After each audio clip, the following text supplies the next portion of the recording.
ভয় ভয়। সত্যর মনের কাছে এত বড় ভয়ের পরিচয় বোধ করি এই প্রথম। কাটোয়ার বইয়ের খুব একটা খোরাক হবে এটা আশঙ্কা করেছিল সত্য, কিন্তু এই কি তিরস্কারের এ কোন ভাষা? জীবনে অনেক কথা শুনেছে সত্য, অনেক কথা শিখেছে, কিন্তু এসব শব্দ কখনো শোনেনি। অসতী মানে কি? উপপত্তি কাকে বলে? কুল খাওয়া বলতেই বা কি বোঝায়? যে কুলের আচার তৈরি হয় তাতে তেলে নুনে জড়িয়ে অপূর্ব আস্বাদন করে খাওয়া যায়। এটা যে ঠিক সে জাতীয় নয় এটুকুই শুধু বুঝতে পারে সত্য, কিন্তু তারপরই কেমন দিশেহারা হয়ে যায়। দূর থেকে হাঁ করে তাকিয়ে থাকে শঙ্করী আর কাশীশ্বরীর দলের দিকে।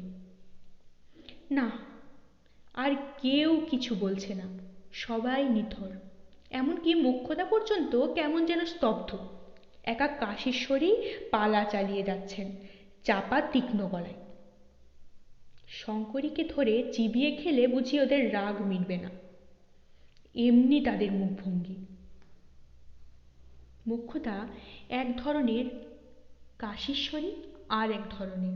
মোক্ষদা অটুট গতর, অসীম ক্ষমতা, অনর্গল বাক্পটুত্ব, কিন্তু কাশীশ্বরীর তা নয়। কাশীশ্বরী শোক তাপে একটু অথর্ব, তাছাড়া চিরদিনই তিনি টেপামুখী। শুধু তেমন মোক্ষম অবস্থায় পড়লেই মুখ দিয়ে কথা বেরোয় তার, চাপা তীক্ষ্ণ। কিন্তু আজকের মতো এমন সব কবে বেরিয়েছে কাশীশ্বরীর মুখ দিয়ে? এমন ঘৃণা জর্জরিত মুখেই বা কবে দেখা গেছে তাকে? কে গিয়েছিল কাটোয়ায়? কে কি শুনে এসেছে সেখান থেকে? বারবার শঙ্করীর বাপের বাড়ির কথাই বা উঠছে কেন? তারা নাকি কেউ ভোজ বাড়িতে আসবেন না, সম্পর্ক রাখতে চায় না শঙ্করীর সঙ্গে। নেহাত নাকি তারা শঙ্করীর মা বাপ নয়, খুড়োখুড়ি। তাই অমন মেয়েকে টুকরো টুকরো করে কেটে কাটোয়ার গঙ্গায় ভাসিয়ে দেননি। আরও কত কথা, তার সঙ্গে কত মুখভঙ্গি। শঙ্করীকে গলায় দড়ি দিয়ে মরবার পরামর্শ দেওয়া হচ্ছে ঘাটে ডুবে মরবার নির্দেশ। পাপিষ্ঠা শঙ্করীর পাপস্পর্শে যে কাশীশ্বরীর একমাত্র নাতিটা বিয়ের বছর না ঘুরতেই মরেছে সে কথাও প্রমাণিত হয়ে যাচ্ছে আজকের বিচারের রায়ে।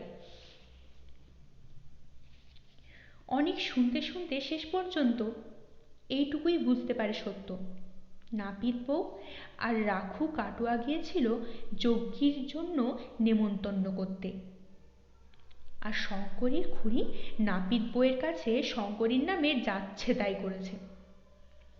সেখান থেকে খুব যে একটা গর্হিত কাজ বলে এসেছে শঙ্করী, সে বিষয়ে আর সন্দেহ মাত্র নেই। লক্ষ্মীর ঘরে সন্ধে দিতে দেরি হওয়া এবং সাত সন্ধে পর্যন্ত ঘাটে বসে থাকার চাইতে সে অনেক বেশি গর্হিত তা বুঝতে পারা যাচ্ছে, কিন্তু শঙ্করীর অপরাধের সঙ্গে তার খুড়ির বোনপোর যোগ কোথায়? সে কেন শঙ্করীর জন্য বাড়ি ছেড়ে নিরুদ্দেশ হয়ে চলে গেছে? এইখানেই সব গোলমাল লাগছে সত্যর, সব যেন হেয়ালি। এই অন্য জগতের অর্থবহ জীবনের না জানা শব্দগুলো সত্যর বুকটাকে কেমন হিম হিম করে দিচ্ছে, ভয় করছে।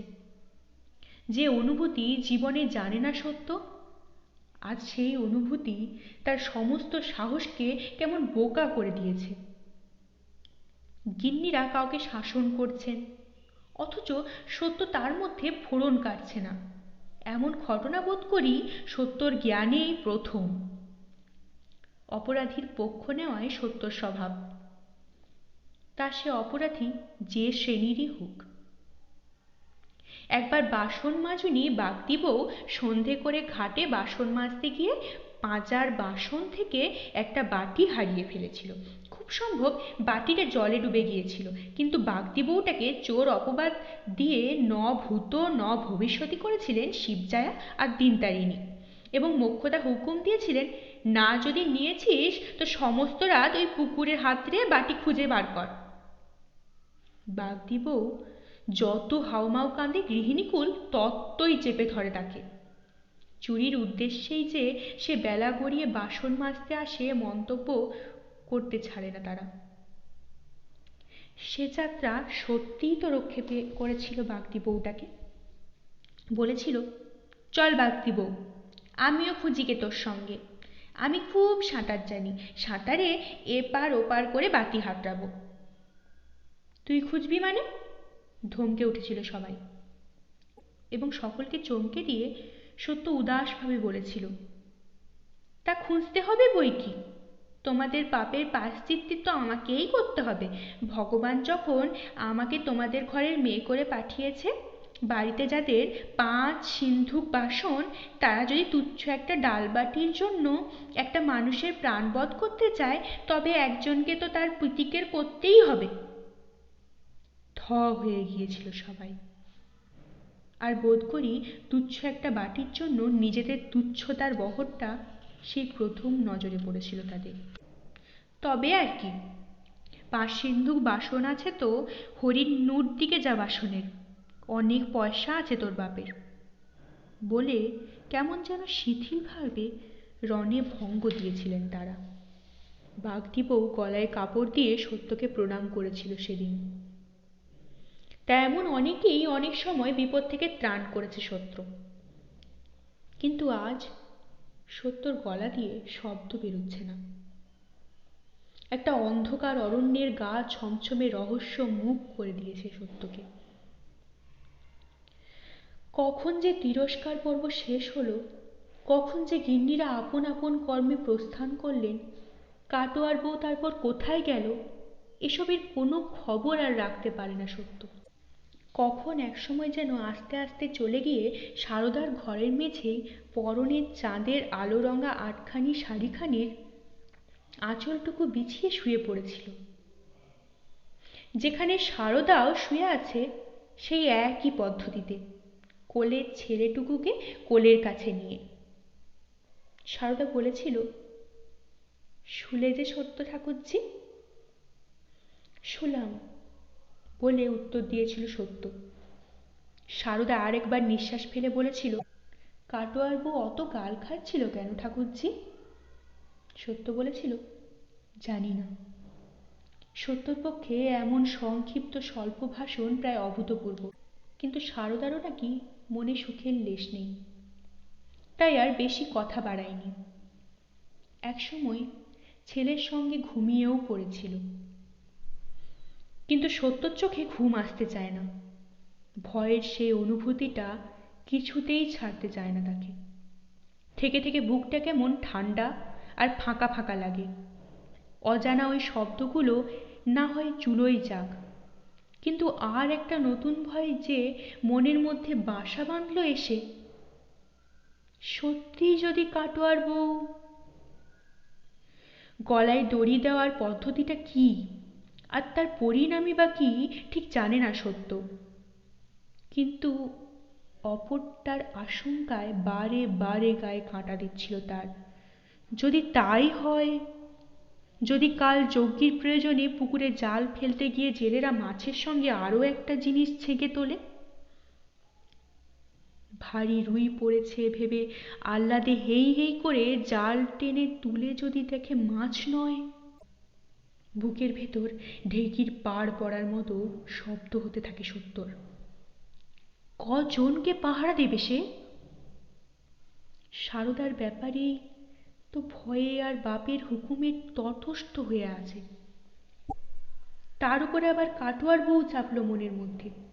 কাকে রেখে কাকে দেখবে সত্য? গালাগালির সময় মুখটা কি রকম দেখাচ্ছিল কাটোয়ার বউয়ের, সত্য কি তাকায়নি? বোধ হয় তাকিয়েছিল, কিন্তু দালানের এক কোণায় মিট মিট করে একটা প্রদীপ জ্বলছিল, তার থেকে দাওয়ায় আর অত আলো এসে পড়বে? তাও আবার চাঁদের এখন আধার কাল চলছে। শুককুল চললে তবু উঠোনের বাগানে হেঁটে চলে সুখ, মনীষীকে দেখাও যায়। আঁধারে তো সন্ধে হলেই হয়ে গেল। মানুষের সঙ্গে কথা কওয়া ওই মুখ চোখ না দেখেই, না, শঙ্করীর মুখ দেখতে পায়নি সত্য, তাই বুঝতে পারছে না ওই অদ্ভুত অদ্ভুত শব্দগুলোর মানে শঙ্করী ধরতে পেরেছে কিনা। আচ্ছা, সারদাকে একবার চুপি চুপি জিজ্ঞেস করবে সত্য। যতই হোক সারদা আর সত্য দুগুণ বয়সী, ছেলের মা। কতদিন আগে বিয়ে হয়েছে সারদার, হয়তো বা ওই বিদঘুটে কথাগুলোর মানে জানা থাকলেও থাকতে পারে, কিন্তু বারবার বলি বলি করেও বলতে পারল না শেষ অবধি। মুখের দরজায় কে যেন তালা চাবি দিয়ে দিয়েছে। মানে বুঝতে না পারলেও কথাগুলো যে খারাপ কথা সেটা বুঝতে পেরেছে সত্য। কাটোয়ার বউয়ের সঙ্গে খুব একটা যোগাযোগ ছিল সত্যর, তা নয়। একে তো মাত্র বছরখানেক হলো এসেছে সে, নব আগন্তুক হয়ে। তাছাড়া সে তো নিরিমিষ দিকের, একসঙ্গে খাওয়া দাওয়াও নেই। তবে নাকি নেহাত দেখা সাক্ষাৎ সূত্রে কথাবার্তা, তাও বিশেষ মিশুকে নয় শঙ্করী। সর্বদাই যেন আনমনা কাজেই। সত্য আজও যখন সন্ধি করিয়ে যাওয়ার অপরাধে চুপি চুপি অবহিত করতে এসেছিল শঙ্করীকে, তখন নেহাত একটা জীবের প্রতি যতটুকু মমতা থাকা উচিত তার বেশি ছিল না। কিন্তু এখন যেন মায়ায় মন ভরে যাচ্ছে সত্যর। মনে হচ্ছে কত না জানি কাঁদছে বেচারা। জগতে এমন কেউ নেই ওর যে সে কান্না একটু সান্ত্বনা দেবে। বিধবা হওয়ার কি কষ্ট! সত্যরও তো বিয়ে হয়েছে, একটা বরের সঙ্গেই নাকি হয়েছে। সেই বরটা যদি হঠাৎ মরে যায়, সত্যও তো তাহলে বিধবা হবে। তা যদি হয়, সত্যকেও সবাই অমনি করে খোয়ার করবে। কিন্তু তাই বা কি করে বলা যায়? পিস ঠাকুমাও তো বিধবা, বিধবা আরও কতজনেই। তাদের ভয়েই তো সবাই তথস্থ হয়ে থাকে। ওদের দেখে মনে হয় ওরাই যেন পৃথিবীর দণ্ড মুণ্ডের কর্তা। তবে ওরা বড় বলে, কিন্তু তাই কি এরা বড় বলে ওরকমও হতে পারে? না, এসব ঠিক বুঝতে পারে না সত্য। শুধু যে বয়স দিয়েই সব বিচার করা হয় তা নয়। এই যে তার বাবাকে দেশ শুদ্ধ লোকে ভয় করে, জ্যাঠামশাইকে কি কেউ করে না? উল্টে জ্যাঠামশাই তো বাবার ভয়ে কাঁটা। শুধু কি জ্যাঠামশাই, সেজ ঠাকুরদা, ঠাকুরদা কি নয়? ওরা তো আর মেয়ে মানুষ নয়। বয়সটা কিছুই নয়, ছোট বড় বলেও কিছু নয়। তাহলে ভয়ের বাসাটা কোথায়? ভাবতে ভাবতে থই পায় না সত্য, তবু ভাবে কে যে ওকে ভয়ের বাসা খোঁজার চাকরি দিয়েছে কে জানে। অনেক রাত্রে ভুবনেশ্বরী আসে ডাকতে, এই সত্য, না খেয়ে ঘুমোচ্ছিস যে, ওঠ। সত্য পাশ ফিরে ঘুমের ভান করে জানায় তার খিদের অভাব। ভুবনেশ্বরী বকে ওঠে, খিদে নেই কেন? ওঠ যা, রাত উপসী থাকতে নেই। কথায় বলে রাত উপসে হাতি কাবু। বড় বৌমা, তুমিও ওঠো দেখিনি বাছা, সারাদিন উপসে আছো, আর অমন করে পড়ে থেকো নে, স্বামী পুত্তুরের অকল্যাণ হয় ওতে। ভুবনেশ্বরীর গলা পেয়েই ধড়মড়িয়ে উঠে পড়েছিল সারদা। পৃথিবী থেকে বিদায় নেবার তীব্র ইচ্ছেই ধরাশয়া নিয়ে পড়ে থাকলেও খুড় শাশুড়িকে দেখে সমীহ করবে না এমন ভাবাই যায় না, তাই ধড়মড়িয়ে উঠেছিল। স্বামী পুত্তুরের অকল্যাণ শুনে একবার মনে মনে ধড়পড়িয়ে উঠল। ভুবনেশ্বরী ফের বলে, আমি তোমার ছেলে দেখছি, যাও ওঠো, সত্যকে ডেকে নিয়ে যাও, খেতে যাও গে। তোমার শাশুড়ি হেসে লাগলে বসে আছে, এবেলায় জাল ফেলিয়ে মস্ত একটা মাছ ধরানো হয়েছিল। এসো জন বসো জন যদি আসে বলে। খামি খামি ডাগার মাছ আর আমের বড়া দিয়ে এমনি খাসা টক রেঁধেছি দিদি, দেখো গে যাও খেয়ে। ভুবনেশ্বরী অনেকগুলো কথা বলে গেলেও সত্যর কানে তার শেষ অবধি পৌঁছয়নি। পুকুরে জাল ফেলে বড় মাছ ধরা হয়েছে শুনেই তার মনশ্চক্ষে ভেসে উঠেছে জালবদ্ধ আর একটা জীব, যাকে টেনে তুলে ধড়াস করে পুকুরে ফেলা হয়েছে, আর সে মুখ চন্দ্র সূর্যিতে দেখতে পাবার নয়, সেই মুখ সহস্র লোকে দেখছে। কিন্তু সেই মুখের উপর যে চোখ দুটো বসানো আছে, সে কি আর দেখেছে? জীবনে কি আর দেখতে পাবে কোনো কিছু? উঠে বসে তাড়াতাড়ি বলে, মা, কাটোয়া বউ কোথায়? কোথায় আবার? ঝঙ্কার দিয়ে ওঠে বনেশ্বরী। কাঁথা মুড়ি দিয়ে শুয়েছে গিয়ে। তাকে তোর কি দরকার? খেতে যাচ্ছিস, খেতে যা। খাবো না, খিদে নেই বলে ফের শুয়ে পড়ে সত্য। কিন্তু ওদিকে দাগা দাগা রুই মাছ আর আমের বড়ার টক অন্যত্র কাজ করেছে।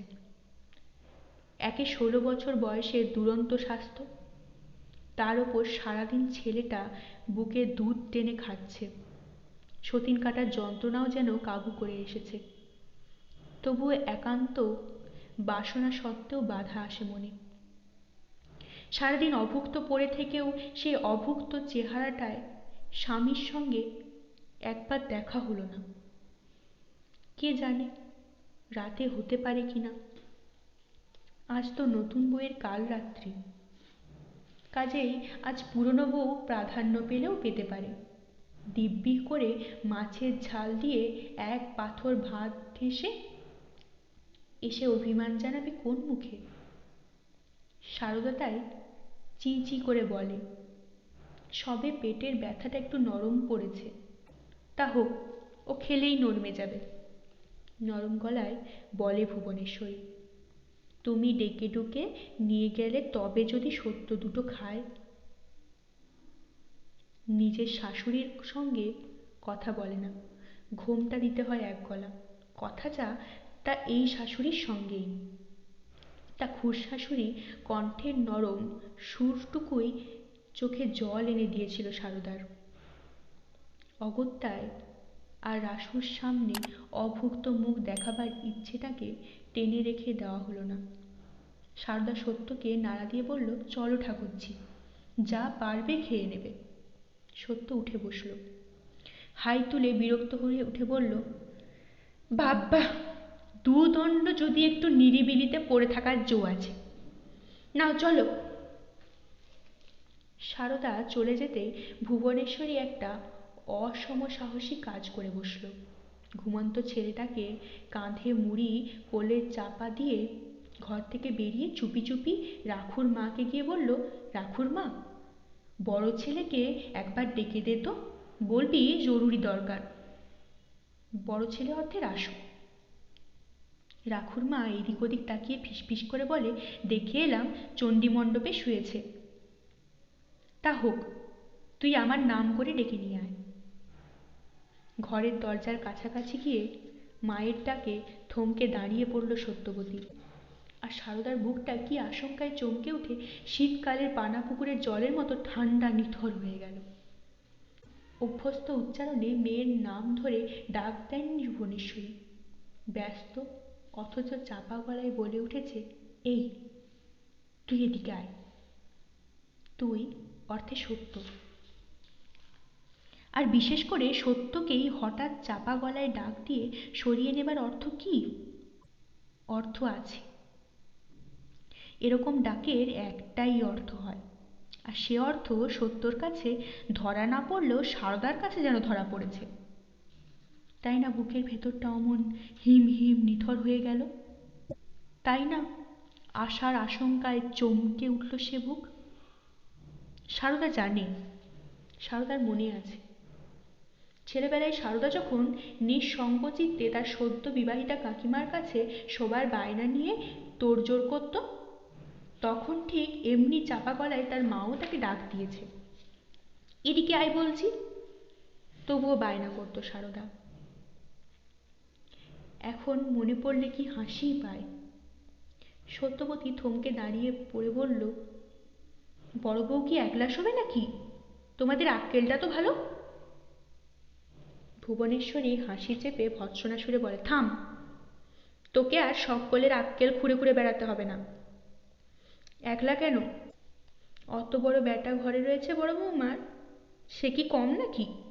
জানি না বাবা, তোমাদের একো সময় একো মতি। ওইটুকুনখানি কচি ছেলে যার গলা টিপলে দুধ বেরোয়, সে আগলাবে মাকে? তুই আসবি? যাচ্ছি বাবা যাচ্ছি, তর সয় না একটু। সবাই যেন ঘোড়ায় জিন দিয়ে আছে। নাও চলো। একটা মন কষ্টওয়ালা মানুষ একটা আঁধার পুরীতে একলা পড়ে থাকবে, এই যখন তোমাদের বিচার, তো তাই হোক। কোন মুখে যে তোমরা ধম্ম কথা কও তা জানি নে বাবা। 8 হাত শাড়িখানার হাত 3 অংশমাত্র কাজে লাগিয়ে আর বাকি 5 বিড়ে পাকিয়ে কুষ্ঠিগত করে নিয়ে মায়ের পিছু পিছু চলল সত্যবতী অনিচ্ছা মন্থর গতিতে। সত্যি তার আজ সত্যর কাছে শুতে ইচ্ছে ছিল। অপ্রধান সারদার প্রতি সহানুভূতি, দ্বিতীয়ত মনের আশা করছিল যদি শুয়ে শুয়ে গল্প করতে করতে ভয়ঙ্কর শব্দগুলোর অর্থ উদ্ধার করে নিতে পারে। শব্দগুলো যে ভালো নয়, বড়দের কাছে প্রশ্ন করলে যে সত্যি উত্তর পাওয়া যাবে না, ঠেলা মেরে একটা ভুলভাল উত্তরের সঙ্গে হয়তো খানিকটা ধমক জুটবে, এ বিষয়ে যেন নিশ্চিত হয়ে গেছে সত্যবতী। অথচ ভয়ঙ্কর অদম্য একটা কৌতূহল ভেতর থেকে চাড়া দিচ্ছে। শব্দগুলোর অর্থ সংগ্রহ করতে পারলেই যেন অনেক রহস্যে ঘরের চাবি খোলা যায়। অন্তত শঙ্করই যেন 24 ঘন্টা মরবো মরবো করে, আর বাড়ির সকলে কেন তার প্রতি এক কড়া সদ্ব্যবহার করে না, এইটুকু যেন ওর থেকে ধরা যাবে। কিন্তু সকল গুড়ে বাড়ি ঢেলে দিল মা।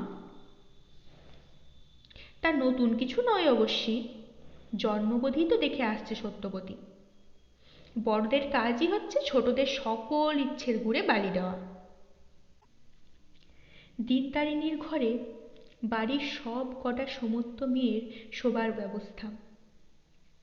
ঘরটা প্রকাণ্ড বড় হলে বটে, তাছাড়া বড় বড় মেয়েরা এখান ওখান ছড়িয়ে থাকে এটা বিধি নয়। এই বয়সটা মেয়েদের মধ্যে 9 বছরের সত্যবতীই সবচেয়ে বড়, আর তার বিয়েও হয়ে গেছে, তাই সে হচ্ছে দলনেত্রী। পুন্নি, রাজু, নেড়ি, টেপি, পুটি, রাখালি সকলেই তাকে ওপরওয়ালার সম্মান দেয়। আজ ওরা সত্যর জন্য অনেকক্ষণ অপেক্ষা করে ঘুমিয়ে পড়েছিল। সত্য এসে দেখল ঘুমন্ত বুড়ি, যে যেমন ইচ্ছে হাত পা ছড়িয়ে শুয়েছে, জায়গা বিশেষ নেই। ওর মধ্যেই ওদের হাত পা ঠেলে ঠুলে জায়গা করে নিতে হবে। সত্য বিরক্তভাবে আর একবার বলে উঠল, একদিন অন্যত্তর শুলে যে কি মহাভারত অশুদ্ধ হয়ে যেত মা মঙ্গলচণ্ডীই জানে। নে সর দেখি, এই পুঁটি ঠ্যাংটা একটু গুটো। বলা বাহুল্য, পুঁটির সুপ্তির গভীরতায় এ স্বর পৌঁছল না। অগত্যায় সত্যবতী বাক্যবলের সাহায্য ছেড়ে বাহুবলের শরণ নিল। পুটির পা আর রাখালির হাত সরিয়ে দিয়ে নিজের মতন একটু জায়গা করে শুয়ে পড়ল বিছানায়। দিনতারিণী এখনো আসেনি, তার শুতে আসতে দেরি হয়। বিধবাদের দিকের রাতের জলপান, চাল ভাজা, তিলের নাড়ুকে বুড়ো দাঁতে জব্দ করতে সময় লাগে।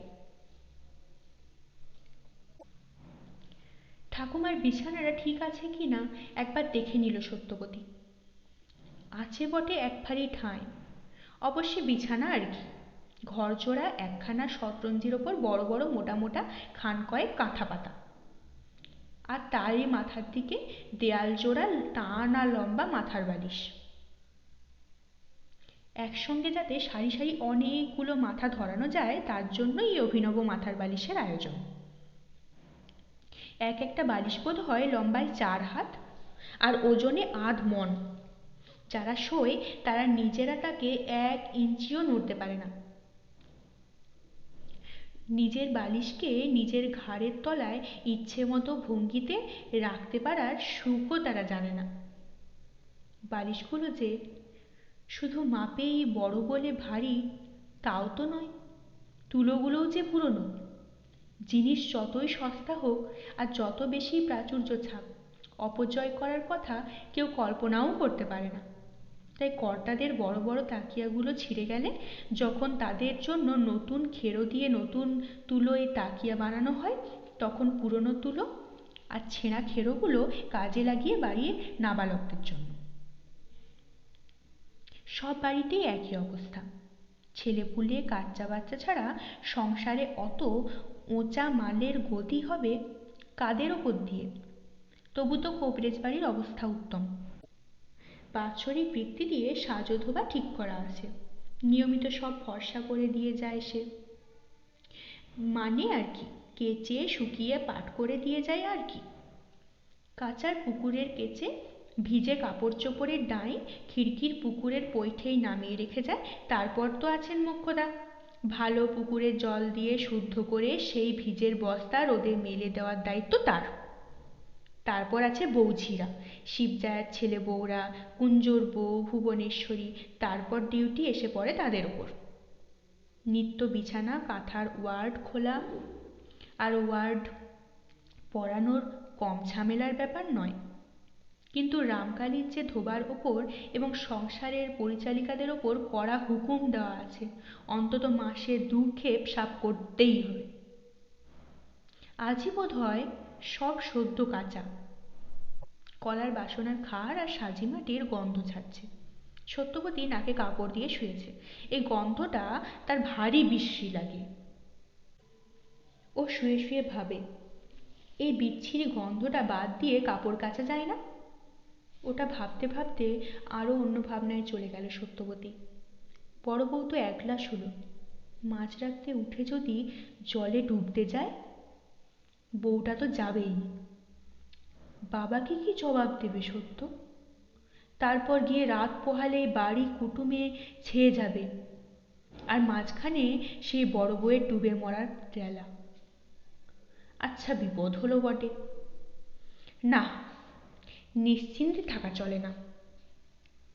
বেশি রাতে বাড়ি নিঃসার নিঃসুপ হয়ে গেলে উঠে গিয়ে দেখে আসতে হবে বড় বউকে। সবচেয়ে ভালো হয় ওই ঘরটা বাইরের থেকে শিকল তুলে দিলে, নইলে কবার আর দেখতে যাওয়া যাবে? কোন ফাঁকে যদি উঠে গিয়ে সর্বনাশ ঘটিয়ে বসে বড় বউ। দরজার মাথায় শিকল, সত্যবতীর হাত পৌঁছয় না। কিসের উপর উঠে শিকলে হাত পাওয়া যায় তাই ভাবতে থাকে সে। টিপ টিপ করা বুকটা নিয়ে সারদা ঘরে ঢোকে। সারদার আহারকালীন অবকাশে ছেলে কেঁদে ভুবনেশ্বরীকে জ্বালাতন করেছিল কি না জিজ্ঞেস করতেও পারে না। ভুবনেশ্বরী নিজে থেকে বলে, নিঃসারে গিয়ে শুয়ে পড়ো তো বৌমা, ছেলে সবে ঘুমিয়েছে, জেগে না যায়। শেওরে কাজললতা দিয়ে শুইয়ে রেখে এসেছি। রাসুকে ডাকিয়ে এনে ঘরে পুরে দেওয়া পর্যন্ত স্বস্তি ছিল না ভুবনেশ্বরী। কি জানি যদি অন্ধকারে ঠাওর না করতে পেরে কে কে করে চেঁচিয়ে ওঠে সারদা। এদিকে আবার রাসুকে বলতেও পারে না যে ঘরে পিদিম নিবিও না, কারণ ছেলেকে শোবার ঘরে পুরে দিয়ে আর তার সঙ্গে কথা কইতেই মায়েরই লজ্জা লাগে। এ তো ভাসুর বউ, আর সারদাকেই বা স্পষ্টাস্পষ্টি বলা যায় কি করে? ওগো তোমার জন্য ঘরের মধ্যে মানিক আনিয়ে রেখেছি, বলা যায় না বলে কচি ছেলের ছুতো। তাছাড়া আর একটু কারণও কি ছিল না?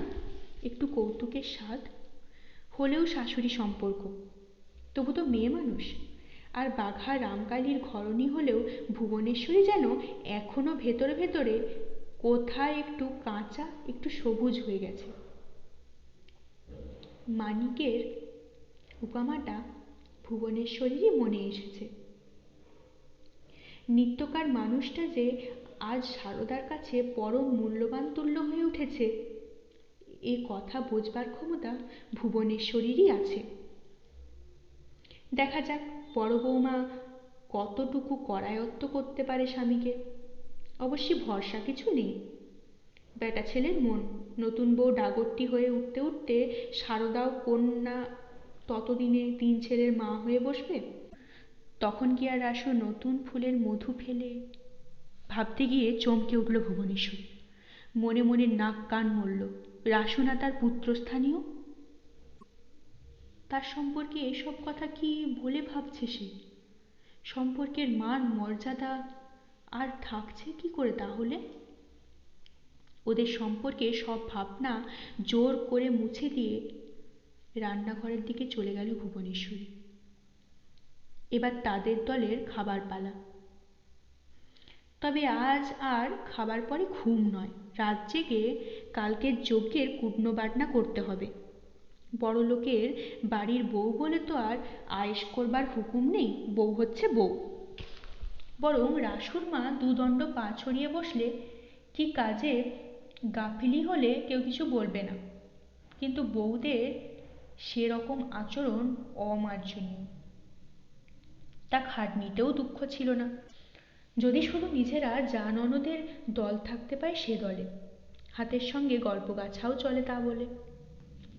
কিন্তু তা তো হবার জো নেই, একজন গিন্নি পাহারাদারি থাকছে।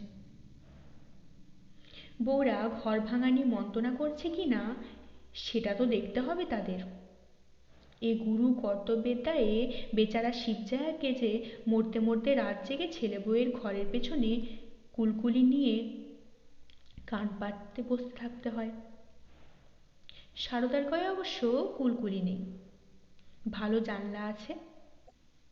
বাড়ির মধ্যে সব সেরা ঘরটাই সারদার। বর্ধমান থেকে মিস্ত্রি আনিয়ে রামকালী অনেক খরচা করে দক্ষিণের উঠোনে এই ঘর দালান বানিয়েছেন। তখন সকলেই ভেবেছিল এটা রামকালীর নিজের স্পেশাল। মিস্ত্রির কাজ শেষ হয়ে গেলে দিনতারিণীও তাই বলেছিলেন। একটা শুভ দিন দেখো তাহলে রামকালী নতুন ঘরে উঠবার। রামকালী হেসে উঠে বলেছিলেন, তোমরা যে দেখছি গাছে না উঠতেই এক কানি গো মা, ঘরে যে উঠবে সে আসুক আগে। দিনতারিণী অবাক হয়ে বলেছিলেন, কে আসবে? কার কথা বলছিস?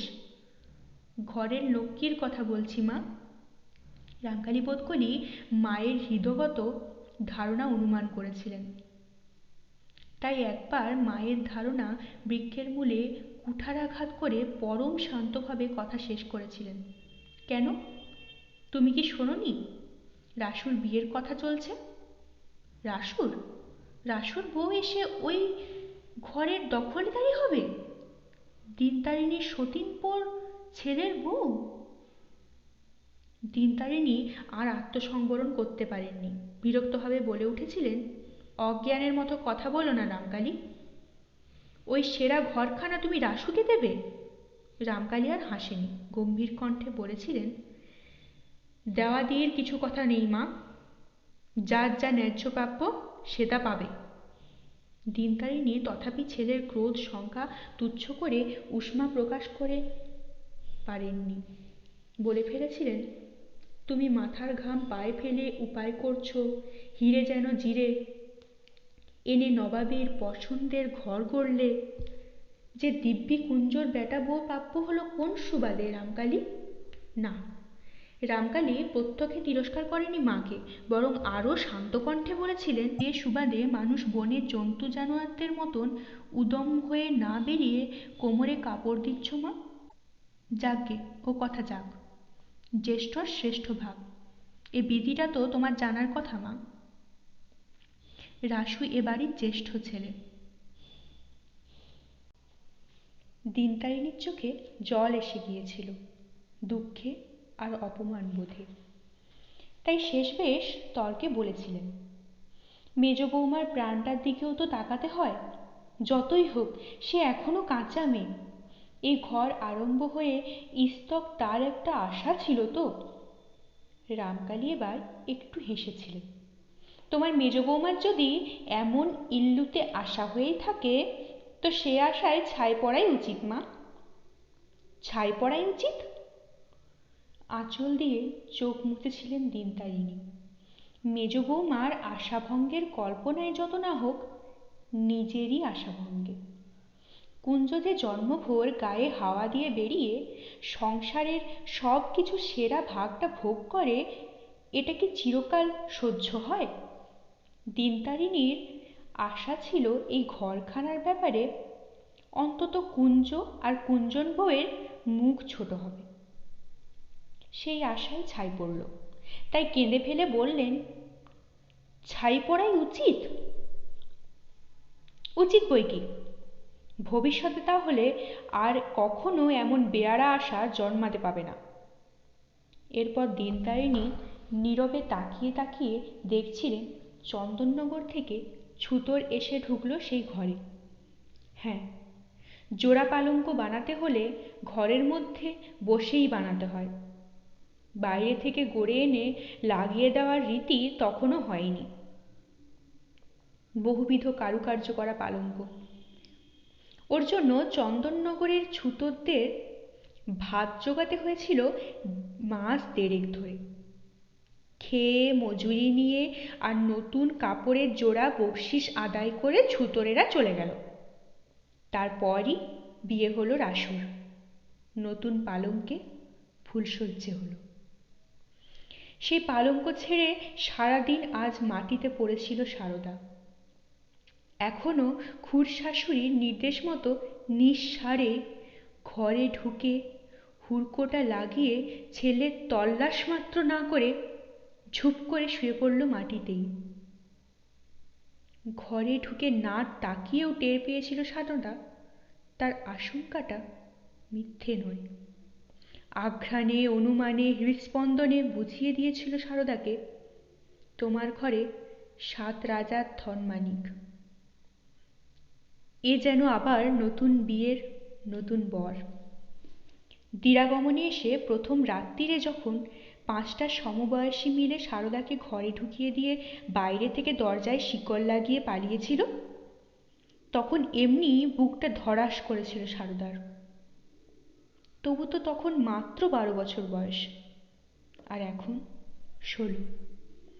ষোড়শীর হৃদয় তো আলোড়নে আরোই উত্তাল হবে। ঘরে যে অপরাধী আসামি অবস্থান করেছিল তার অবস্থাও অবশ্য সারদার চাইতে কিছু উন্নত নয়। তার বুকের মধ্যে হাতুড়ি পিটছে। জীবনে আর কখনো সারদার মুখোমুখি দাঁড়াতে পারে এ আশা বুঝি ছিল না রাসুর। সারাদিন শুধু ভেবেছে জীবনের সমস্ত আনন্দ আহ্লাদের সমাধি হয়ে গেল তার। মেজখুড়ি কেন অন্দরে ডেকে পাঠিয়েছিল তাও ঠিক বুঝতে পারেনি। ভেবেছিল আবার কোনো নিয়ম লঙ্ঘনের পাকচক্রে পড়তে হবে এসে। কিন্তু এসে যা শুনল অভিনব। সারদা নাকি রান্নাঘরের কাজে ব্যস্ত আর ভুবনেশ্বরী কাজের তাড়া। ভাঁড়ারের দিকে না গেলেই নয়, তাই ঘুমন্ত খোকাকে একটু আগলাতে হবে রাসুকে। কিছুই নয়, শুধু ঘরে একটু থাকা। বোকা রাসু তখনও কিছু সন্দেহ করেনি, শুধু একটু তাজ্জব বনে গিয়েছিল প্রস্তাবে। দেশশুদ্ধ লোক থাকতে কিনা ছেলে আগলাবার জন্য রাসুকে ডাকিয়ে আনা হলো বারবারই থেকে। আশ্চর্য নয় তো কি, যে রাখুর মা ডাকতে গিয়েছিল সেই তো পারত কাজটা, করেও তো বরাবরই তাই। তবু কিছু বলতেও পারেনি, না প্রতিবাদ না প্রশ্ন। নতুন বউয়ের ব্যাপারে যতটা লজ্জা ঠিক ততটাই লজ্জা তো নতুন ছেলের বিষয়েও। সুরসুর করে তাই ঘরে ঢুকেছিল রাসু, আর ঢোকার সঙ্গে সঙ্গেই বুকের মধ্যে সন্দেহের হাতুড়ি পিটছিল। মেজখুড়ির এই ডাকিয়ে আনাটা ছল নয় তো? মেজখুড়িকে তো এমনিতেই খুব ভালোবাসে রাসু। এবার যেন ইচ্ছে হলো পুজো করে তাঁকে। ফস করে প্রদীপটা নিভিয়ে দিয়ে কাঠ হয়ে বসে ভাবতে লাগলো। 7-5 ভাবতে ভাবতে খেয়াল করলো ঘরে খিল পড়েছে, আর পর মুহূর্ত থেকে অনুভব করলো বাতাসহীন ঘরের চাপা গুমোটটা যেন একটা চাপা কান্নার ধাক্কায় কেঁপে কেঁপে উঠছে। টপ টপ করে 2 ফোঁটা জল পড়ল রাসুর চোখ থেকে। পুরুষ মানুষ, তা হোক, মানুষ তো বটে। ধড়মড় করে উঠে বসল সারদা। একটা বলিষ্ঠ আবেষ্টন থেকে নিজেকে ছাড়িয়ে নেবার চেষ্টা করতে করতে রুদ্ধ কণ্ঠে বলল, আর কেন, আর কেন? আর কিছু বলতে পারল না। চোখ দুটো বিশ্বাসঘাতকতা করে বসেছে। সারাদিন ধরে প্রতিজ্ঞা করেছিল যদি কখনো এই নিষ্ঠুরতার সঙ্গে দেখা হয় কাঁদবে না, মুখ মলিন করবে না, পরস্পরের মতো উদাসীন থাকবে। কিন্তু পরিস্থিতিটা সমস্তই গোলমাল করে দিল। তাই কি 2-4 ফোঁটা? একেবারে ধারার শ্রাবণ। একে কি করে রোধ করবে সারদা? কোন বাঁধ দিয়ে ঠেকাবে? বড় বউ, এইটুকু শব্দের মধ্যে কত মিনতি, কত আবেদন, কিন্তু এই করুণ মিনতি ভরা ডাকেই বা সাড়া দিচ্ছে কে? বড় বউ, আমার কি দোষ? আমার উপর বিরূপ হচ্ছ কেন? বুঝতে পারছো না আমার প্রাণটাও গুঁড়ো গুঁড়ো হয়ে যাচ্ছে? ধারার শ্রাবণে বন্যা এলো। থাক থাক, আর মন মজানে মিছে কথায় কাজ নেই। পুরুষের প্রাণে আবার দরদ।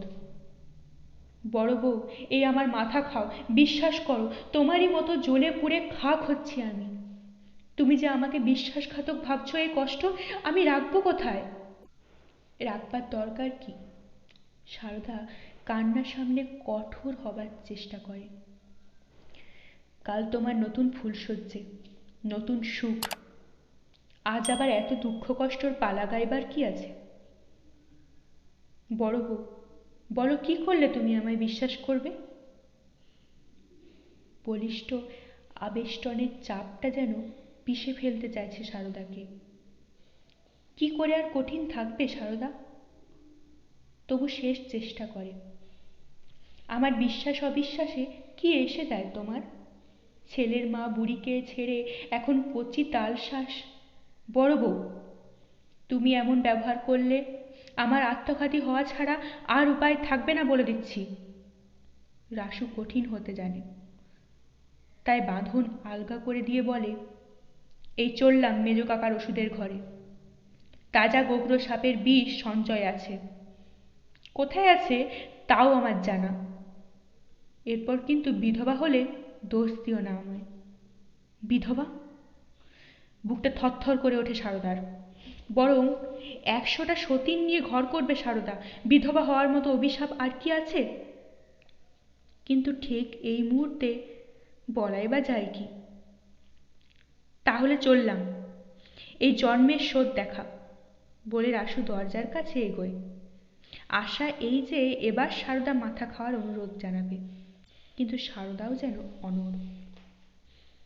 ভেবেছিলাম ওকে চিরদিনের মতো ত্যাগ দিয়েই রাখব, কিন্তু আমার যে প্রাণেশ্বরী, সেই প্রাণেশ্বরীতেই থাকবে। স্বগত উচ্চারণে আক্ষেপ প্রকাশ করে দরজার হুড়কোয় হাত লাগায় রাসু। কিন্তু তুমি পতিহন্ত্রী হয়ে নিজের পায়ে কুড়ুল মারলে বড় বউ। হুড়কোটা খুলে পাশে রাখল রাসু। এবার সারদা কথা বলল, কিন্তু এ কি কথা? এই কি প্রেমে পাগলিনী অবলা আবালার ভাষা? রুদ্ধ কণ্ঠে সারদা বলে উঠেছে, ঘরের পরিবারের সঙ্গে যাত্রা গানের মতো কান্নার সুরে কথা কইছ কেন? হুড়কোটা খুলে বেরিয়ে গেলেই বুঝি খুব পুরুষ হবে? তোমার গোখরো বিষ আছে আর আমার কলসি দড়ি নেই? তোমার প্রাণটা পাথরে গড়া বড় বউ। মেজ কাকা যখন আমায় গলায় গামছা মোড়া দিয়ে টানতে টানতে নিয়ে গেল, তখন তার সামনে গিয়ে বলতে পারলে না আমারও কলসি দড়ি আছে? ঠিক আছে, সবাইকে এবার দেখিয়ে দিচ্ছি ভালো মানুষ রাসু কি করতে পারে। এই প্রকাণ্ড বীররসের ভূমিকাটি অভিনয় করে কপারটা ধরে হ্যাঁচকা টান মারল রাসু, কিন্তু টানার সঙ্গে সঙ্গে পরিস্থিতিটা বুঝতে দেরি হলো না। দরজার বাইরে শেকল। এ কাজ কে করল? মেজ খুড়ি। কিন্তু তার পক্ষে কি এ ধরনের চপল রসিকতা সম্ভব? অথচ তাছাড়া আর কে? রাসু যে বাড়ির মধ্যে এসেছে তাই তো কেউ দেখেনি। মেজ খুড়ি তো আজকের নাটকের নাট্যকার, বাইরে থেকে বন্ধ? একটা বিপন্ন স্বর আস্তে ঘরে ছড়িয়ে পড়ল। বন্ধ? সারদাও এতক্ষণকার নীরবতা ভঙ্গ হলো বিস্ময়ে, ভয়ে। তাই তো দেখছি। রাসুর কণ্ঠে ব্যাকুলতা। এখন উপায়? যদি কাল পর্যন্ত বন্ধ থাকে, বড় বউ কি হবে? সহসা অদ্ভুত একটা কাণ্ড ঘটে, একেবারে অভাবিত, অপ্রত্যাশিত। হয়তোবা সারদা নিজেও এক মুহূর্ত আগে এটা কল্পনা করতে পারত না, ভাবতে পারত না তার কান্নায় বুঝে আসা কণ্ঠ সহসা অমন কৌতুকের লীলায় হেসে উঠবে। সে হাসির শব্দ চাপা বটে, কিন্তু রহস্যে উচ্ছ্বসিত। তাই এই ধরনেরই স্বভাব বটে সারদার। নিতান্ত দুঃখের সময়ও হাসির কথা বলে হেসে ফেলা। কিন্তু আজকের কথা যে আলাদা। আজ সারদার মরণবাচনের সমস্যা। আজ কান্নায় গলা বুজে রয়েছিল সারদার। তবু রাসুর এই বিপন্ন বিপর্যস্ত কণ্ঠ তাকে কি যে কৌতুকের যোগান দিল। উচ্ছ্বসিত রহস্যে হেসে উঠল সে। হেসে বলে উঠল, কি আর হবে, দায়ে পড়ে মশাইকে এখন পরনারীর সঙ্গে রাত কাটাতে হবে। রাসু চমকে গেছে, থমকে পড়েছে। তবে কি এতক্ষণ ছলনা করছিল সারদা? সতীন হওয়ায় তেমন কিছু লাগেনি তার?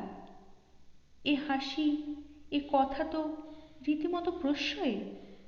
অতএব দরজা নিয়ে মাথা পরে ঘামালেও চলবে, এখন এদিকে খাঁটি সামনে নেওয়া যাক। খোলা হুড়কো আবার দরজায় উঠল। অনাদৃত পালঙ্কের বিছানা আবার স্পর্শের উষ্ণতা পেল। না, একেবারে সহজে ধরা দেবে না সারদা। সে শর্তবদ্ধ করিয়ে নেবে স্বামীকে। থাক, আমাকে স্পর্শ করতে হবে না। আগে মা সিংহবাহিনীর নামে দিব্যি করো। আমি বেঁচে থাকতে চুটকিটি ছোবে না। রাসুর বুকটা কেঁপে ওঠে। শপথটা যে মারাত্মক। ভয়ে ভয়ে বলে, সিংহবাহিনীর নামে দিব্যি করা কি ভালো বড় বউ? মনে পাপ থাকলে ভালো নয়? এক মন এক প্রাণ থাকলে ভয়ের কি আছে? তবু ঠাকুর দেবতা বলে কথা। বেশ তো, আমি তো তোমায় স্বাধীনী, নাইবা আর স্পর্শ করলে আমায়। হায় মা সিংহবাহিনী, এমন ঘোরতর বিপদে তোমার গ্রামের আর কেউ কখনো পড়েছে? একদিকে একখানি অপরাধবোধের ভারে পীড়িত আর নতুন আশার উদ্বেল ব্যাকুল হৃদয়, আর অপরদিকে এক অনমনীয়া পাষাণী। তবে কি হাসিটাই ছল? তাই সম্ভব, নইলে দিব্যি গুছিয়ে ছেলের কাছ ঘেঁষে শোবার আয়োজন করছে কেন সারদা? বড় বউ, আহ, কেন জ্বালাতন করছো? সারদার বুকে পরম ভরসায় দরজার বাইরে শেকল লাগানো। রাগ করে ছিটকে বেরিয়ে যাবার উপায় নেই রাসুর। আহ, কে সেই দেবী যে রাসুকে এমন করে বন্দি করে ধরে দিয়েছে সারদার কাছে? স্বয়ং মা সিংহবাহিনীই নয় তো? তাহলে তোমার দয়া হবে না? স্বামী, গুরুজন, তুমি আমার দয়ার কথা তুলছ কেন গো? পরিবারই হলো গিয়ে কেনা দাসী। আচ্ছা বেশ, করছি দিব্যি। হলো তো? কই করলে? মনে মনে করেছি। মনে মনে? হুঁ, মনের কথা বনে যায়, মুখে বলো। বেশ বেশ, এই বলছি, তুমি ছাড়া আর কাউকে ছুঁব না, সিংহবাহিনী সাক্ষী। আমি ছাড়া নয়, আমি বেঁচে থাকতে। এইটুকু অনুগ্রহ করে সারদা। ওই হলো, কে আগে যায় কে পরে যায় বলা যায় কি? আমার কুষ্টিতে আছে, সধবা মরব। সারদা আত্মপ্রসাদের হাসি হাসে। কিন্তু মনে থাকে যেন, মা সিংহবাহিনী সাক্ষী। থাকবে থাকবে। কিন্তু সত্যিই কি মনে ছিল? রাসু কি শেষ অবধি মা সিংহবাহিনীর মর্যাদা রাখতে পেরেছিল? পুরুষ মানুষ কি তাই পারে? রাসুর মতো মেরুদণ্ডহীন পুরুষ?